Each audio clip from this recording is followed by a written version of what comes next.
오늘 우리가 큐티한 본문의 말씀인데, 이 성경 안에는 교회를 정의하는 여러 말들이 있어요. 그 가운데 오늘 본문에서 교회를 정의하고 있는 것은 28절에 하나님이 자기 피로 사신 교회, 이렇게 정의를 하고 있습니다. 즉 예수 그리스도의 피를 값으로 치르고 사신 교회라는 것이죠. 다시 말하면 신앙 공동체는 예수님의 생명만큼이나 가치가 있는 교회다, 이런 말이에요. 그러니까 이런 가치를 가진 교회에 대하여 하나님께서 보살피시는 것은 너무나 당연한 처사라 할 수가 있겠죠. 그래서 하나님이 교회를 보살피시는데 두 가지 장치를 마련을 해 주셨어요. 하나는 교회의 지도자를 세워서 교회를 보살피는 것입니다. 그리고 또 다른 하나는 하나님의 말씀, 즉 성경을 주셔서 그 성경으로 하여금 교회를 보살피게 하시는 이러한 두 개의 장치를 우리에게 주셨어요. 그럼 먼저 우리가 첫 번째 장치로서의 교회 지도자를 생각해 보겠습니다. 28절을 다시 보시게 되면 여러분은 자기를 위하여 또는 온 양떼를 위하여 삼가라. 그 다음 성령이 그들 가운데 여러분을 감독자로 삼고, 이렇게 났죠. 성령이 그들 가운데 여러분을 감독자로 삼고, 여기 여러분은 에베소 교회 장로들입니다.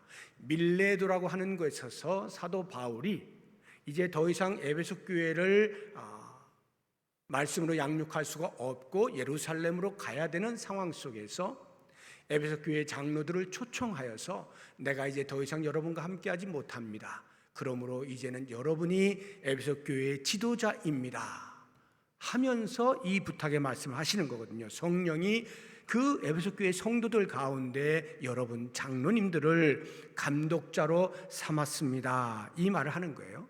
바로 이 구절 속에서 성령이 그들 가운데 여러분을 감독자로 삼았다 하는 이 말 속에서 우리가 몇 가지 원리들을 발견할 수가 있는데, 그 첫 번째는 교회는 반드시 공동체로서 존재의 가치를 갖는다 하는 것입니다. 한 사람이면 감독자가 굳이 필요 없죠. 자기가 알아서 하면 되는 거예요. 그러나 둘 이상이 되었을 때는 적어도 공동체가 형성이 되면서 지도자가 생기게 되고 따르는 자가 생기게 되는 것입니다. 그래서 교회라고 하면 조직신학적으로 보면 성령을 모신 각 사람이 다 교회인 것만은 틀림이 없습니다만, 우리가 실천신학적으로 보게 되면 교회는 반드시 둘 이상이 모이는 이 공동체로 존재 가치를 갖는다 하는 것입니다. 그래서 혹시라도 무교회주의를 주장하는 사람이 있다면 그것은 성경에 어긋나는 사상이라는 것을 분명히 알 필요가 있고, 설령 예배당에 나오고 오고 간다 할지라도 그 신앙 공동체 안에서 아무런 기여를 하지 않은 채 홀로 자기 신앙을 지킨다라고 하는 생각은 올바른 생각이 아니다는 것을 분명히 아시면 좋겠습니다. 그 다음에 이 성령이 그들 가운데 여러분을 감독자로 삼는다라고 하는 말 속에 또 다른 발견되어지는 원리는 교회의 직분은 다름 아닌 성령께서 세우신다 하는 말이에요. 성령께서 직분을 세우시기 때문에 그 직분이 매우 중요합니다. 결코 세상에서 승진을 하듯 내가 승진하면 자랑스럽지 않습니까? 교회의 직분을 받는다는 것은 자랑을 위한 것이 아닙니다. 오히려 그 반대로 두렵고 떨림으로 하나님께서 맡겨주신 직무를 수행해야 하는 거룩한 부담감이 있는 것, 이것이 교회의 직분이다 하는 것을 꼭 기억을 해야 됩니다. 그리고 성령께서 직분을 세우신다 하는 말 속에는 그 세움의 과정과 결과를 어떻게 받아들이느냐라고 하는 태도가 중요하다는 의미가 담겨 있어요. 가끔 보게 되어지면 교회 안에서 직분을 얻기 위하여서 사람들에게 이야기를 하는 등의 소위 사회에서 이야기하는 선거 운동을 하는 경우들이 없지 않아요. 교회를 조금 넘어서서 노회나 총회가 되어지면요, 이런 현상은 훨씬 두드러지게 나타납니다. 얼마 전에도 우리 노회에서 노회장을 선출하는 일이 있었는데 전화가 왔더라고요. 후보자 중에 한 분이 저에게 아주 완곡한 표현을 하였지만 당신에게 한 표를 좀 찍어주십사 하는 이런 전화예요. 저는 견딜 수가 없어요, 그런 말을 들으면. 교회는 그런 데가 아니에요. 그러니 좀 더 큰 총회로 나아가면요, 말로 할 수가 없습니다. 이런 것은 얼마나 오늘날의 교회가 부패했는가라고 하는 것을 단적으로 보여주는 것입니다. 성령이 직분을 세우신다.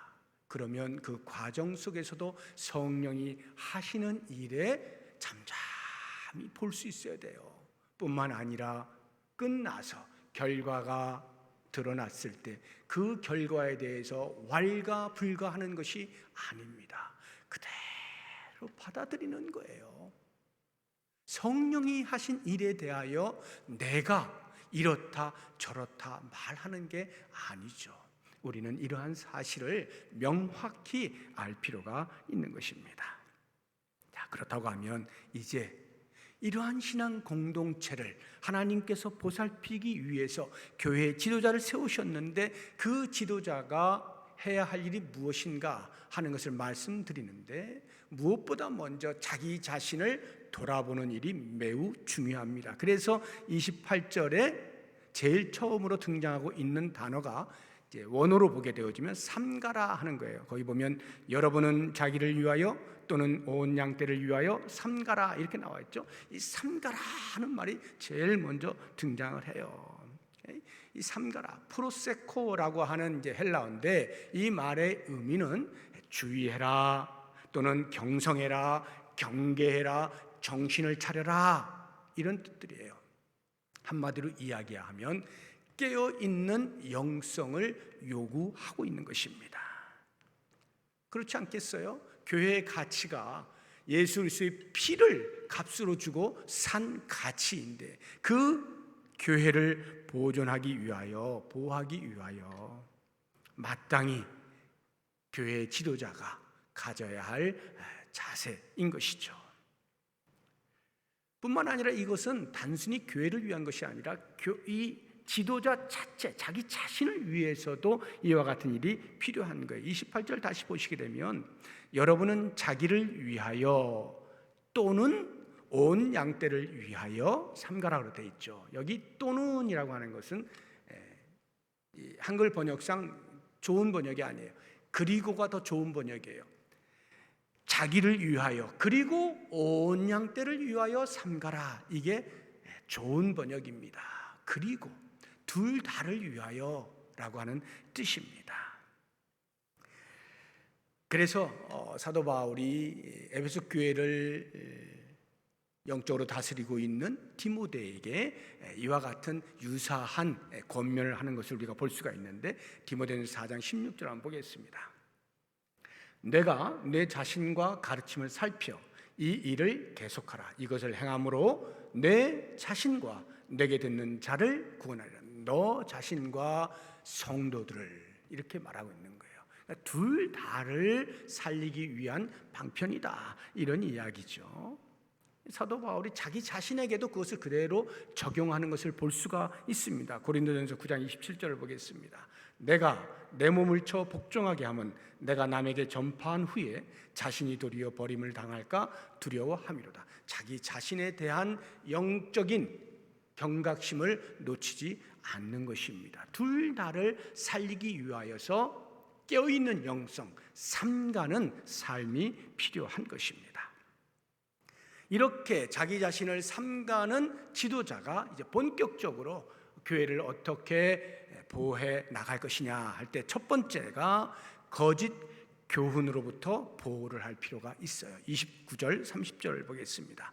내가 떠난 후에 사나운 이리가 여러분에게 들어와서 그 양떼를 아끼지 아니하며 또한 여러분 중에서도 제자들을 끌어 자기를 따르게 하려고 어그러진 말을 하는 사람들이 일어날 줄을 내가 아노라. 바로 이와 같은 이유 때문에 거짓 교훈으로부터 보호할 필요가 있는 거예요. 29절에 나타나고 있는 사나운 일이라고 하는 말의 의미는 교회, 신앙 공동체 밖에서 들어온 이단의 무리 또는 거짓 선지자들을 의미하는 것입니다.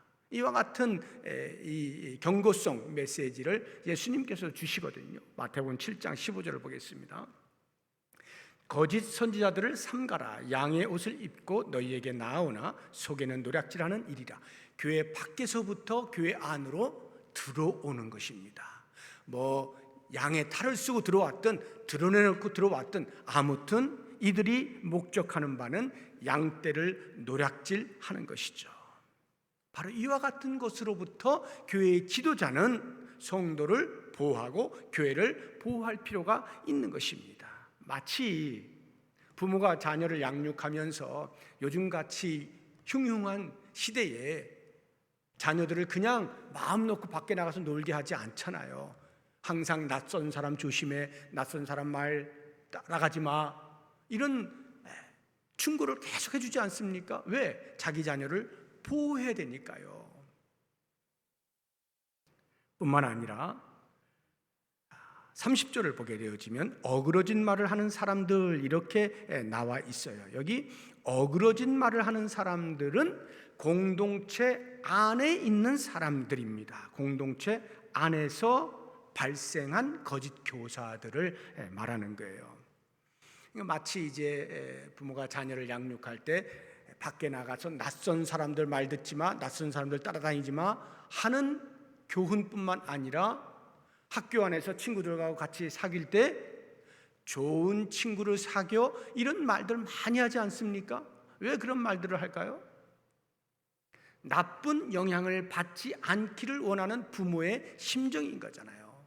그러니까 신앙 공동체 안에도 그 신앙 공동체가 완벽하여서 완전한 사람들만 모여 있는 것이 아니기 때문에 그 안에서도 자칫 거짓 교사들이 발생할 수가 있어요. 그런 사람들의 말에 귀를 기울이면 안 되는 것이죠. 그런 사람들로부터 보호해야 할 책무가 교회 지도자에게 있다 하는 것입니다. 하나님께서 교회를 보호하시기 위하여 마련한 장치, 교회의 지도자입니다.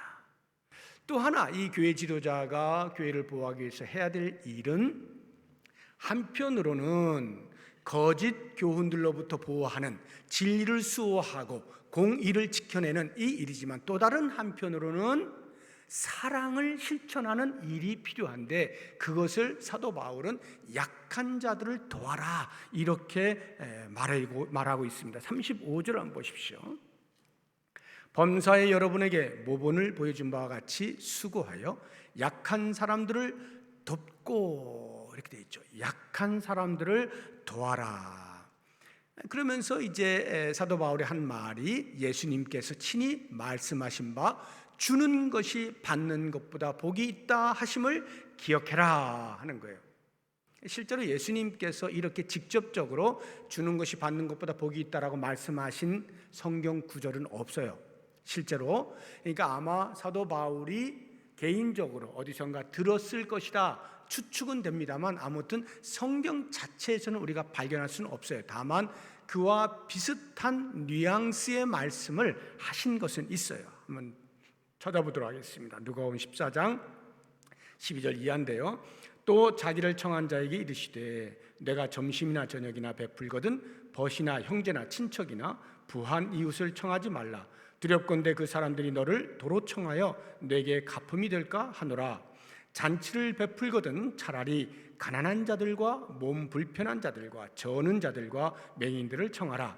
그리하면 그들이 갚을 것이 없으므로 내게 복이 되리니 이는 의인들의 부활 시에 내가 갚음을 받겠음이라 하시더라.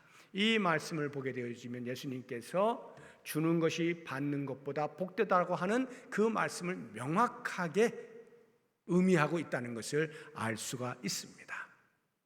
내가 돌려받을 만한 사람에게 베푸는 것은 돌려받을 기회가 있기 때문에 돌려받는 것으로 인하여 하늘의 상급은 없다고 봐야 되는 거예요. 여기서 서로 같이 그렇게 하는 거니까요. 그런데 만약 돌려받을 일이 없을 만한 사람에게 내가 베푼다고 하면 그것은 하늘의 상급이 쌓이게 되는 것이다. 이 말씀을 하시면서 주는 것이 받는 것보다 복이 있다는 의미를 명확하게 해주시고 계시는 것입니다. 그래서 사도 바울은 이와 같은 교훈을 에베소 교회 장로들에게 하면서 실제로 이 말씀을 전달할 때의 상황은 사도 바울이 마게도냐 성도들이 예루살렘 교회의 어려운 성도들을 위하여 헌금한 그 헌금을 들고 부조한 것을 들고 예루살렘으로 가는 길에 이 에베소 교회 장로들을 불러다가 이 교훈을 하고 있는 것이거든요. 그러니까 이 말의 의미는 에베소 교회 장로들이여 잘 들어라 하면서 교회의 약한 자들을 돕는 것이 곧 지도자가 할 일이요 그것이 교회를 지켜내는 것이다, 보호하는 것이다, 이렇게 교훈하고 있는 것입니다. 그래서 이 마게도냐 교회 성도들이 과연 어떻게 했는지 우리가 말씀을 통해서 한번 찾아보면 고린도후서 8장 1절에서 5절인데, 형제들아 하나님께서 마게도냐 교회들에게 주신 은혜를 우리가 너희에게 알리노니 환난의 많은 시련 가운데서 그들의 넘치는 기쁨과 극심한 가난이 그들의 풍성한 연보를 넘치도록 하게 하였느니라. 내가 증언하노니 그들이 힘대로 할 뿐 아니라 힘에 지나도록 자원하여 이 은혜와 성도 섬기는 일에 참여함에 대하여 예루살렘 교회 성도들의 어려움을 위하여 헌금한 이 일에 참여함에 대하여 우리에게 간절히 구하니 우리도 좀 참여할 수 있게 해주시오라고 간절히 구했단 말이에요. 우리가 바라던 것뿐만 아니라 그들이 먼저 자신을 주께 드리고 또 하나님의 뜻을 따라 우리에게 연보를 주었다. 이러한 이야기를 고린도 교회 성도들에게 해주고 있는 거예요. 그러면서 이런 상황 속에서 에베소 교회 장로들에게 지금 이렇게 부탁을 하고 있는 거죠. 약한 자들을 돌봐라 하는 것입니다. 저는 이 말씀을 묵상하면서 오늘날 교회에 이제 지도자가 있죠. 물론 우리 목회자들이 지도자이고 장로님들이 지도자예요. 이제 안수를 받으신 분들이라고 하면 적어도 교회 지도자라 이렇게 이제 말할 수 있어요. 우리 교회 권사님들은 안수를 받지는 않았지만 안수 받는 그 버금가는 그러한 위치에 있는 분들이에요. 이렇게 안수를 받으신 분들이다라고 하면 적어도 교회 지도자들이라 불려지는데 누가 좋은 지도자이냐? 교회에 누가 좋은 지도자이냐? 누가 존경받을 만한 지도자인가? 묵상을 해보면 다른 그 어떤 것보다 많은 것들을 이야기할 수 있습니다만 다른 그 어떤 것보다 가장 기초에 놓여져 있어야 할, 반드시 그 위에서 무엇인가 해야 될 그 기초, 그것은 곧 돌봄과 사랑과 베품이 있는 지도자여야 된다. 이거를 제 마음 깊은 데서부터 공감이 되어지는 거예요.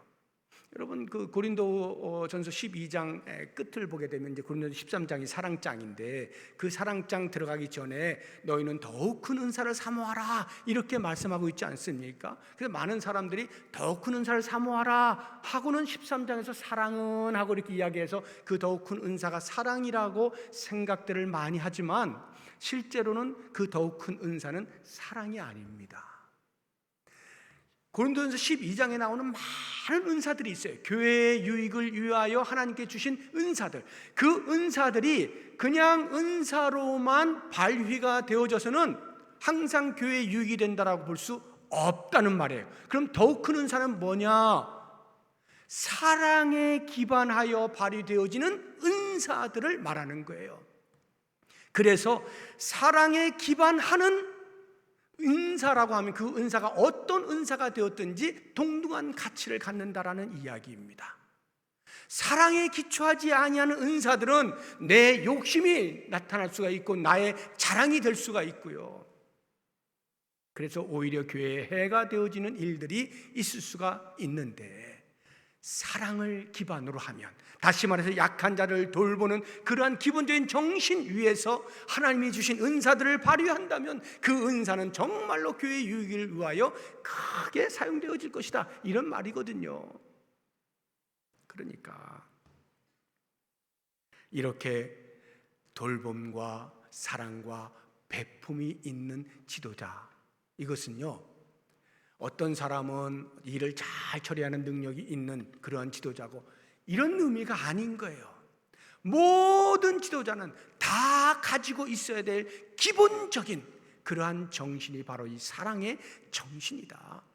이 사랑이 있는 사람, 돌볼 줄 아는 사람, 약한 자를 향하여서 긍휼의 마음을 품을 줄 아는 사람, 이런 사람이 교회의 지도자로서 합당하다 하는 묵상을 하게 되는 것입니다. 왜 주는 것이 받는 것보다 복될까요? 이미 제가 말씀을 드린 것처럼 천국의 상급이 쌓이기 때문이에요. 그러나 이 땅에서도 복이 있어요. 이 땅에서도 받을 복이 있어요. 주는 자가 받을 복이 뭐냐? 주면 내 주머니가 비잖아요. 비는 이 주머니를 채우시는 하나님을 경험할 수 있는 거예요. 생생하게 살아계신 하나님, 나를 향하여서 베푸시는 하나님을 경험할 수 있는 거예요. 나는 분명히 꺼내 줌으로써 내 주머니가 비었다라고 생각되어지는데 그 빈 주머니를 하나님께서 어김없이 채워주시는 거예요. 얼마나 놀라우신 하나님인지 몰라요. 그 하나님을 우리가 이 땅에 사는 동안에 줌으로써 경험할 수 있게 되어지니 그것이 복이 아니고 무엇이냐 하는 것입니다. 두 번째로 하나님께서 교회를 보호하시고 보살피시는 장치로서 주신 것, 하나님의 말씀 성경을 우리가 같이 한번 생각해 보겠습니다. 성경 32절을 보도록 하겠습니다. 지금 내가 여러분을 주와 및 그 은혜의 말씀에 부탁한다. 은혜의 말씀에 부탁한다. 그 말씀이 여러분을 능히 든든히 세우고 거룩하게 하심을 입은 모든 자 가운데 기업이 있게 하실 것이다.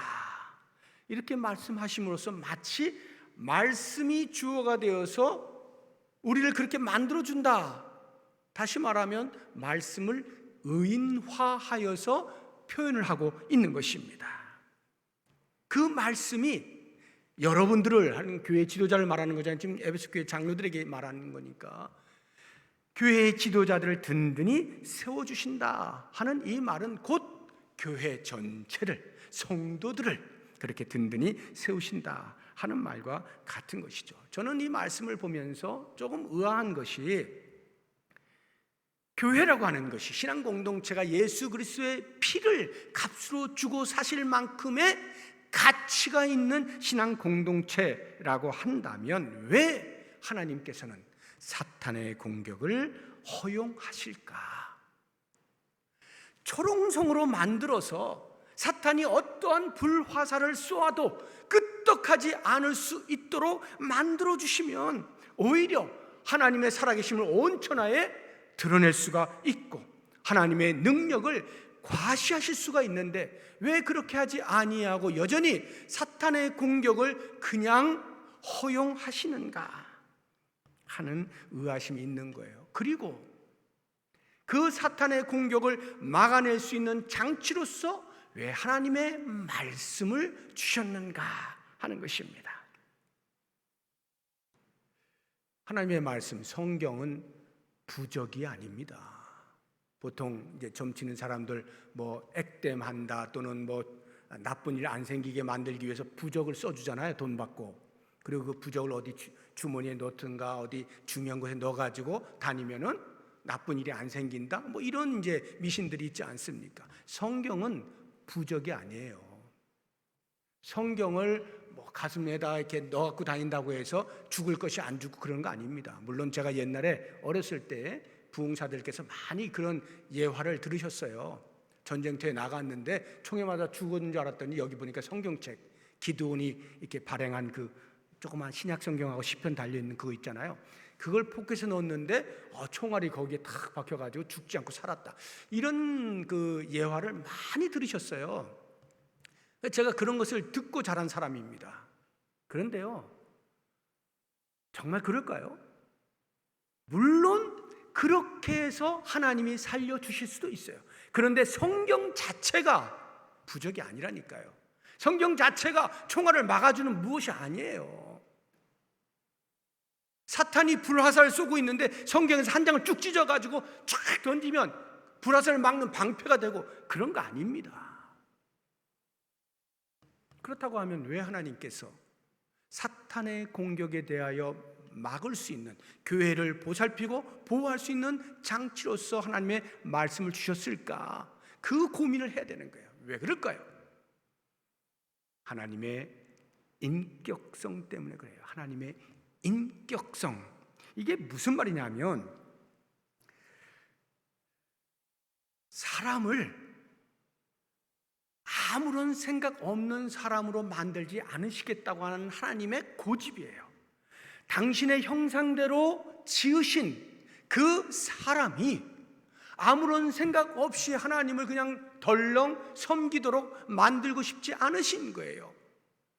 하나님의 형상대로 지음받은 인격을 가진 인간이 자기 의식을 가지고 하나님이야말로 우리가 섬겨야 될 진정한 신이시다 고백하면서 그 하나님 앞에 바른 신앙 생활을 해 나갈 수 있기를 간절히 원하시는 거예요. 그래서 하나님의 말씀을 주셔요. 왜? 그 하나님의 말씀 안에는 사탄을 어떻게 이길 수 있는 여러 가지 하나님이 마련해 놓으신 해결책들이 있거든요. 그러면 그 해결책들을 우리가 보고 우리의 마음에서부터 그렇구나, 이렇게 살면 우리가 사탄의 공격을 이겨낼 수 있구나 해서 그 말씀대로 살아내는 순종, 자의적 순종, 그 순종을 통하여서 교회가 보호될 수 있도록 마련해 놓으신 거예요. 이게 바로 하나님의 인격성이라고 하는 것입니다. 우리 인간에게 원하시는 자유의지를 동원하여서 하나님의 뜻을 따라 삶으로써 사탄이 감히 넘보지 못하는 삶을 살아갈 수 있기를 원하시는 하나님의 마음이다 하는 것입니다. 그래서 우리가 그 이스라엘 백성들을 보게 되어지면 광야의 삶에서 하나님께서 모세를 통해 이런 말씀을 해주시죠. 신명기 8장 3절을 한번 보겠습니다.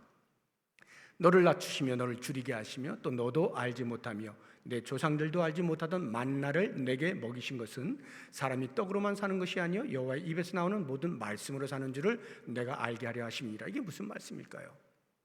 만나를 주시면서 자, 이건 먹고 광야의 40년 삶을 계속 잘 버텨라 이렇게 하는데, 아니 만나만 먹고 어떻게 사람이 버티고 살 수 있습니까? 라고 만약 누군가가 따진다면, 자, 너희들의 40년 광야 생활을 돌아보아라. 너희들이 먹을 것이 없어서 죽은 적이 있더냐? 입을 것이 없어서 추워서 죽은 적이 있더냐? 잠잘 것이 없어서 그래서 죽은 자가 있더냐? 실제로 이스라엘의 광야의 역사를 살펴보게 되면 그렇게 죽은 사람 한 사람도 나타나고 있지 않습니다. 그런데 1세대 이스라엘 백성은 다 죽잖아요. 광야에서. 왜 죽었을까요? 하나님의 말씀이 들려짐에도 불구하고 그 말씀을 신뢰하지 못하여 불순종함으로써 다 죽잖아요. 하나님의 입에서 나오는 모든 말씀으로 산다는 말이 바로 그것입니다. 하나님의 말씀에 순종하며 사는 자유의지가 동원되어진 인격적인 반응이 있을 때 비로소 우리는 사탄의 모든 공격으로부터 이겨낼 수 있는 힘을 갖추게 되어지는 것이고, 그렇게 하나님께서는 우리를 보호하시겠다 말씀을 하고 계시는 거예요. 우리가 하나님의 말씀에 순종함으로써 내가 하나님을 이만큼 사랑합니다, 내가 하나님을 이만큼 신뢰합니다 증명할 수 있는 것이죠. 그러니까 아무리 우리가 입으로 하나님 사랑합니다, 하나님 신뢰합니다, 하나님 믿습니다 해봐야 소용없어요. 일상의 삶에서 말씀에 따라 순종함이 없다면 그 모든 말들은 허언이고 공언이 될 수밖에 없는 거죠. 말씀에 순종하는 삶이야말로 하나님을 사랑하는 것과 하나님을 신뢰하는 것에 대한 증명이 될 수 있는 것입니다. 그래서 이 하나님의 말씀에 순종한다는 것과 우리의 신앙 인격의 관계를 가만히 보시게 되면, 신앙 인격이 고상하면 고상할수록 그 사람은 하나님의 말씀을 더 잘 순종합니다. 신앙 인격이 제대로 갖춰져 있지 않으면 하나님의 말씀에 순종하는 것이 드물어요. 불순종이 더 많아져요. 반대로 하나님의 말씀에 순종하면 할수록 그 사람의 신앙 인격은 점점 더 고상해지는 것입니다. 말씀에 순종하면 할수록 성숙으로 나아가게 되는 거예요. 이 신앙 인격과 순종이 선순환의 고리를 가지고 계속 발전해 나아가면서 결국에 우리가 예수 그리스도처럼 되어지는 목표로 도달하게 되어지는 거예요. 하나님께서는 바로 이와 같은 우리의 자의적 인격의 반응을 통하여 말씀의 순종함을 통해서 교회를 보살피시고 보호하시겠다 말씀하시는 것입니다.